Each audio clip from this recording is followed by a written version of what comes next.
Mediclaim বলছে হসপিটালে যা তো আগে, তারপর আমায় ডাকবি।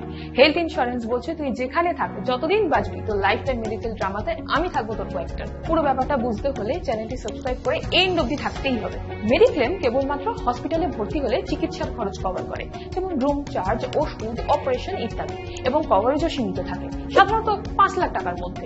কিন্তু হেলথ ইন্স্যুরেন্স মানে পুরো মেডিকেল কভারেজ। হসপিটালে ভর্তি, অ্যাম্বুলেন্সে ভর্তি হওয়ার আগের আর পরের খরচ, এমনকি ডে কেয়ার ট্রিটমেন্টও। কভার বাড়াতে বা প্রিমিয়াম কমাতে পারেন। কভারেজ হতে পারে 50,000 থেকে 6 কোটি পর্যন্ত। তবে হ্যাঁ, প্রিমিয়াম একটু বেশি। মেডিক্লেমে অ্যাড অন সুবিধা পাবেন না, কিন্তু হেলথ ইন্স্যুরেন্সে বিভিন্ন অ্যাড অন যোগ করতে পারবেন, যেমন মেটারনিটি বা critical illness cover. Mediclaim basic কোনো ফ্লেক্সিবিলিটি নেই, আর হেলথ ইন্স্যুরেন্স বেশি ফ্লেক্সিবল ও সম্পূর্ণ সুরক্ষা আপনাকে প্রোভাইড করবে। তাহলে আপনার সুস্থ জীবনের পার্টনার হিসেবে কাকে বেছে নেবেন? মেডিক্লেমের মতন দুঃখের সাথীকে, নাকি হেলথ ইন্স্যুরেন্সের মতন লাইফ টাইম বেস্ট ফ্রেন্ডকে? লাইক করে কমেন্টে জানান আপনার মতামত। দেখা হচ্ছে খুব তাড়াতাড়ি।